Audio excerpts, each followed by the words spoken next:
बिस्मिल्लाहिर्रहमानिर्रहीम। अस्सलाम वालेकुम। माँ के अनमोल खाने में खुश आमदीद। होटलों में बनने वाले अंडा छोले की रेसिपी, इसका तरीका मैं आज आपको बताऊंगी कैसे बनते हैं, क्या तरीका है, कैसे इसे बहुत आसानी से बनाया जाता है। तो आइए इसे मिलकर बनाते हैं। बिस्मिल्लाहिर्रहमानिर्रहीम। यहाँ पर हाफ़ kg मैंने चनों का इस्तेमाल किया है। 1 टेबल स्पून नमक, 1 टेबल स्पून सुरख मिर्च पाउडर, 1 टेबल स्पून ज़ीरा पाउडर, 1 टेबल स्पून धनिया पाउडर, 1 टेबल स्पून साबुत ज़ीरा जिससे बहुत ज़बरदस्त टेस्ट आएगा, हाफ टी स्पून हल्दी पाउडर,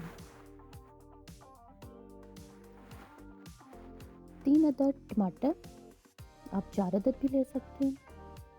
प्याज मैंने यहाँ पर 3 अदद लिए हैं, दरमियाने साइज़ के, मोटा मोटा कट लगा के गंद उतार के रख लीजिए।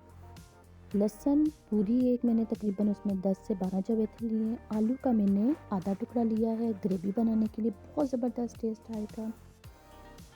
आमचूर, अगर आपके पास अनारदाना है तो आप अनारदाना इस्तेमाल कीजिए, नहीं तो आप आमचूर खटाई के लिए थोड़ा सा इस्तेमाल कर सकते हैं। यहाँ अब आप कहेंगे पोटली के अंदर क्या डाला है। मैंने सारे मसाले तो मैंने शामिल कर दिए हैं। पोटली के अंदर है हाफ टेबल स्पून पत्ती, चाय वाली पत्ती, जिससे बहुत ज़बरदस्त कलर आता है। यहाँ पर 3 गिलास पानी शामिल कर दूँगी मैं, जिससे हमारे चने भी आसानी से गल जाएंगे। कवर करके इसको मैं पकने के लिए छोड़ दूँगी तकरीबन 10 से 20 मिनट के लिए। एक बार मिक्स कर लीजिए। चाय की जो पत्ती हमने शामिल की है, होटल पर या ढाबा पर जब हम अंडा छोले खाते तो उनकी चनों की रंगत इतनी ज़बरदस्त होती है कि अगर इंसान को भूख ना भी हो तो बार बार खाने को दिल करता है। वो यही छोटी सी टिप है कि वो पत्ती इस्तेमाल करते हैं पोटली में डाल के, बिना पोटली के नहीं। यहाँ देखिए माशाल्लाह से चने हमारे गल चुके हैं, पानी फिर भी थोड़ा सा रहता है। सारे मसाले हमारे अच्छी तरह से मिक्स हो चुके हैं। पत्ती की जो पोटली थी वो यहाँ हम निकाल लेंगे। अब इसके पानी को हमने खुश्क होने देना है। इस आलू को भी निकाल लेंगे। ठंडा होने के बाद हम हाथों की मदद से मैश करके इसमें शामिल करेंगे। बहुत ही मज़ेदार, यकीन जानिए बहुत ही टेस्टी और बहुत ही आसान तरीके से मैं आज आपको पकाना बता रही हूँ। हाफ कप कुकिंग ऑयल का हम इस्तेमाल करेंगे यहाँ पर। टमाटर, प्याज, आप देख सकते हैं कि कुछ भी अब आपको यहाँ नज़र नहीं आ रहा। अच्छी तरह से कुकिंग ऑयल के अंदर हमने इन तमाम मसालों को, चने को अच्छी तरह से हमने फ्राई करना है।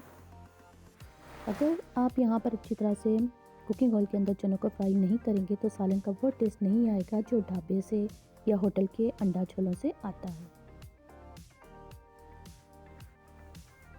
यहाँ पर जो हमने आलू साथ ही बॉईल करने के लिए रखा था चनों के साथ, हाथों की मदद से मैश करके हमने अब इस पे यहाँ शामिल करेंगे, जिससे बहुत ज़बरदस्त ग्रेवी बनेगी और सालन हमारा गाढ़ा हो जाएगा। इसमें कोई कॉर्नफ्लोर, कोई कुछ हमने शामिल नहीं करना।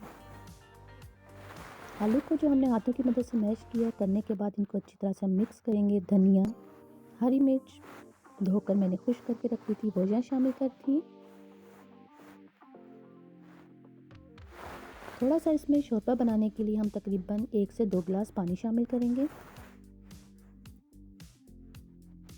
यहाँ हमारा ये सालन जब तक रेडी होता है, दूसरी साइड पर मैंने 5 से 6 अदद अंडों को उबाल कर अच्छी तरह से रख लिया था।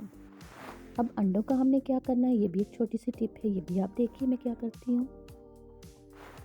Half table spoon cooking oil का मैं इस्तेमाल करूँगी। जैसे हमारा कुकिंग ऑयल गर्म होगा तो फिर देखिए हम क्या क्या करने वाले हैं। आज 5 अदद अंडों का इस्तेमाल किया है मैंने, जिनको मैंने पहले से अच्छी तरह से नमक वाले पानी में उबाल कर रख लिया है। अंडे उबालने का तरीका क्या है, इनके छिलके उतारने का तरीका क्या है, इसकी रेसिपी मेरी अपलोड हो चुकी है, आप ज़रूर देखिएगा। हाफ टी स्पून हल्दी, हल्दी को कुकिंग ऑयल के साथ अच्छी तरह से मिक्स करके आप अंडों को उनके साथ फ्राई कीजिए। आप देखिएगा कि माशाल्लाह से कितना ज़बरदस्त अंडों का कलर होता जा रहा है। नान के साथ सर्व कीजिएगा, बहुत ही मज़ा आने वाला है हमारी आज की रेसिपी में। अंडे हमारे फ्राई हो चुके हैं, तकरीबन 2 से 5 मिनट तक आप इनको फ्राई करना है हल्दी और कुकिंग ऑयल के साथ। यहाँ अल्हम्दुलिल्लाह से हमारा सालन भी रेडी हो चुका है, आप देख सकते हैं।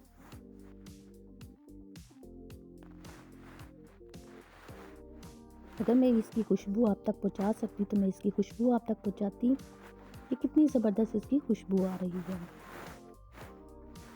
यहाँ हमने जो अंडे फ्राई किए थे वो भी हमने शामिल कर दिया। अब आप इसकी फाइनल लुक देखिए, माशाल्लाह से मेरे अल्लाह की शान, कितनी ज़बरदस्त इसकी फाइनल लुक मैं आपको दिखा रही हूँ। यहाँ पर हमने चूल्हे की फ्लेम को भी ऑफ कर दिया है। मेरे चैनल पर जो नए आने वाले हैं सब्सक्राइब ज़रूर करें, लाइक करें, कमेंट्स में ज़रूर बताएं। रेसिपी अच्छी लगे तो शेयर ज़रूर करें। बेल आइकन के बटन को क्लिक करना मत भूला करें। इस तरह से मेरी हर नए आने वाली वीडियो का नोटिफिकेशन सबसे पहले आप तक पहुंचेगा। मुझे अपनी दुआ में याद रखिएगा।